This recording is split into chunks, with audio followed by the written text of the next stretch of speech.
Hello everyone, welcome to Monday vlog. ನಾವಿವತ್ತು ಚಾಮುಂಡಿ ಬೆಟ್ಟಕ್ಕೆ ಹೋಗ್ತಾ ಇದ್ದೀವಿ. ಸರ್ಪ್ರೈಸ್ ಏನಂದರೆ ಇವತ್ತು ನನ್ನ ಜೊತೆಗೆ ನನ್ನ ಪುಟ್ಟು ಇಬ್ಬರು ತಂಗಿದಿರು ಬರ್ತಿದ್ದಾರೆ. ಬನ್ನಿ ತೋರಿಸ್ತೀನಿ. ಹಾಯ್ ಹೇಳು ಕೆಂಬಿ. ಹಾಯ್ ಪಿಂಕಿ. ಇದರಲ್ಲಿ ಜ್ಞಾನ ಯಾರು? ಅದು ಜ್ಞಾನ. ನೀನು ಜ್ಞಾನವಿ. ಅದು ಅಜ್ಜಿ. ಎಲ್ಲರೂ ಹಾಯ್ ಹೇಳಿ ಇನ್ನೊಂದ್ಸಲ.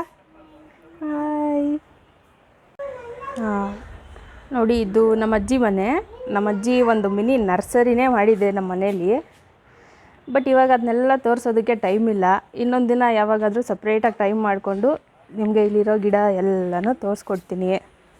ನೋಡಿ ಎಷ್ಟು ವೆರೈಟೀಸ್ ಗಿಡನೆಲ್ಲ ತೊಗೊಂಡು ಬಂದು ಮಿನಿ ನರ್ಸರಿ ಮಾಡಿದ್ದಾರೆ ಅಂತ. ಇನ್ನು ನಾನು ಹೊರಡೋಕ್ಕೂ ಮುಂಚೆ ನಮ್ಮ ಮನೆಯಲ್ಲಿ ಪೂಜೆ ಅಡುಗೆ ಎಲ್ಲ ಮಾಡಿಬಿಟ್ಟೆ ಹೊರಟೆ. ಯಾಕಂದರೆ ನಾವು ಹೋಗ್ತಾ ಇರೋದು ನೈಟು 7:30 ದರ್ಶನಕ್ಕೆ. ಸೊ ರಿಟರ್ನ್ ಬರೋ ಅಷ್ಟರಲ್ಲಿ ರಾತ್ರಿ ತುಂಬ ಲೇಟ್ ಆಗುತ್ತೆ ಅಂತೇಳಿ ಮುಂಚೆನೇ ಅಡುಗೆ ಎಲ್ಲ ಮಾಡಿಟ್ಟಿದ್ದೆ. ನಾವು ಮೊನ್ನೆ ಆನ್ಲೈನಲ್ಲಿ ಉಳ್ಳಿಪಾಯಿ ಖಾರಮ್ ಅಂತ ಒಂದು ರೆಸಿಪಿ ನೋಡಿದ್ದೆ. ಸೊ ಇವತ್ತು ನಾನು ಅದನ್ನೇ ಮಾಡ್ತಾಯಿದ್ದೀನಿ. ಇದನ್ನು ಮಾಡಬೇಕಾದ್ರೆ ಟೇಸ್ಟು ಹೇಗಿರುತ್ತೋ ಏನೋ ಅಂತ ಡೌಟಲ್ಲೇ ಒಂದು ಸ್ವಲ್ಪ ಕಮ್ಮಿ ಕ್ವಾಂಟಿಟಿಲಿ ಮಾಡಿಕೊಂಡೆ. ಬಟ್ ನಿಜ ಹೇಳಬೇಕಂದ್ರೆ ಅಟ್ ದಿ ಎಂಡ್ ಇದು ಟೇಸ್ಟ್ ಮಾತ್ರ ಸಖತ್ತಾಗಿತ್ತು. ಇದು ರುಚಿ ಎಷ್ಟು ಚೆನ್ನಾಗಿರುತ್ತೆ ಅಂದರೆ, ನಾವು ಒಂದು ಬೌಲ್ ರೈಸ್ಗೆ ಜಸ್ಟ್ ಒಂದೇ ಒಂದು ಸ್ಪೂನ್ ಈ ಗೊಜ್ಜನ್ನ ಹಾಕಿ ಕಲಿಸ್ಕೊಂಡು ತಿನ್ಬೋದು. ಅಷ್ಟು ರುಚಿಯಾಗಿರುತ್ತೆ. ಮತ್ತು ಇದು ಮಾಡೋದು ಸಹ ತುಂಬಾ ಈಸಿ. ನಾನು ಇದನ್ನು ಮಾಡೋದಕ್ಕೆ ಒಂದು ಸ್ವಲ್ಪ ಪಾಲಕ್ ಸೊಪ್ಪನ್ನ ತೊಳೆದು ಕಟ್ ಮಾಡಿ ಎತ್ತಿಟ್ಕೊಂಡಿದ್ದೀನಿ. ನೆಕ್ಸ್ಟು ಖಾರ ರುಬ್ಬೋದಕ್ಕೆ ಒಂದು ಜಾರ್ಗೆ ಒಂದು ಸ್ವಲ್ಪ ಈರುಳ್ಳಿ, ಬೆಳ್ಳುಳ್ಳಿ, ಒಂದು ಸ್ಪೂನ್ ಜೀರಿಗೆ, ಚಿಲ್ಲಿ ಪೌಡರ್, ಧನಿಯಾ ಪೌಡರ್ ಹಾಗೆ ಒಂದು ಸ್ವಲ್ಪ ನೀರನ್ನ ಹಾಕ್ಕೊಂಡು ರುಬ್ಕೋಬೇಕು. ಇದೀಗ ಚೆನ್ನಾಗಿ ರುಬ್ಬಿದಾಗಿದೆ. ನೆಕ್ಸ್ಟು ಒಂದು ಪ್ಯಾನ್ಗೆ ಒಂದು ಸ್ವಲ್ಪ ಎಣ್ಣೆನ ಹಾಕಿ, ಎಣ್ಣೆ ಕಾಯ್ದಮೇಲೆ ಸಾಸಿವೆ, ಜೀರಿಗೆ, ಕಡಲೆಬೇಳೆ, ಉದ್ದಿನಬೇಳೆ, ಒಂದು ಸ್ವಲ್ಪ ಕರಿಬೇವಿನ ಸೊಪ್ಪನ್ನ ಹಾಕಿ ಫ್ರೈ ಮಾಡಬೇಕು. ಅದಾದಮೇಲೆ ರುಬ್ಬಿದಂಥ ಮಸಾಲೆನೂ ಸಹ ಹಾಕ್ಕೊಂಡು ಅದು ಹಸಿ ವಾಸನೆ ಹೋಗೋವರೆಗೂ ಹುರಿಬೇಕು. ಆಮೇಲೆ ಕಟ್ ಮಾಡಿಟ್ಕೊಂಡಿದ್ದಂಥ ಪಾಲಕ್ ಸೊಪ್ಪನ್ನ ಹಾಕಿ ಒಂದು 5ರಿಂದ 10 ನಿಮಿಷ ಹುರಿದ್ಬಿಟ್ಟು ಲಾಸ್ಟಲ್ಲಿ ರುಚಿಗೆ ತಕ್ಕಷ್ಟು ಉಪ್ಪನ್ನ ಹಾಕಿದ್ರೆ ಗೊಜ್ಜು ರೆಡಿ ಆಗುತ್ತೆ.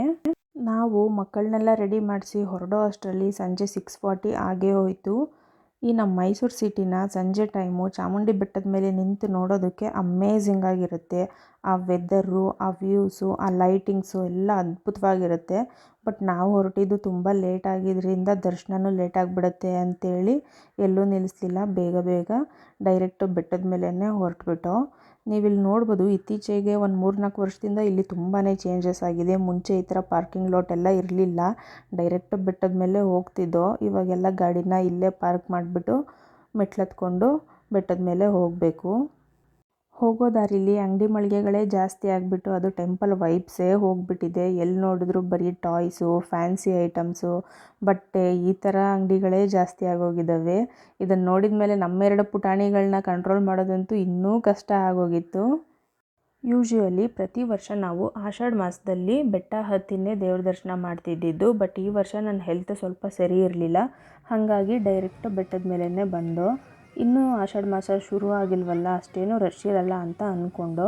ಬಟ್ ರಶ್ ಇತ್ತು. ಹಾಗಾಗಿ ಸ್ಪೆಷಲ್ ಎಂಟ್ರಿ ಟಿಕೆಟ್ ತೊಗೊಂಡು ಡೈರೆಕ್ಟ್ ದರ್ಶನಕ್ಕೆ ಹೋಗಿ ದರ್ಶನ ಎಲ್ಲ ಮುಗಿಸ್ಕೊಂಡು ಅಲ್ಲೇ ಒಂದು ಸ್ವಲ್ಪ ಸೆಲ್ಫಿ ತೊಗೊಂಡು ಮನೆಗೆ ರಿಟರ್ನ್ ಬರೋ ಅಷ್ಟರಲ್ಲಿ ಎಕ್ಸಾಕ್ಟ್ 11 o'clock ಆಯಿತು. ಇಷ್ಟೇ ಇವತ್ತಿನ ವ್ಲಾಗು. ಬಾಯ್.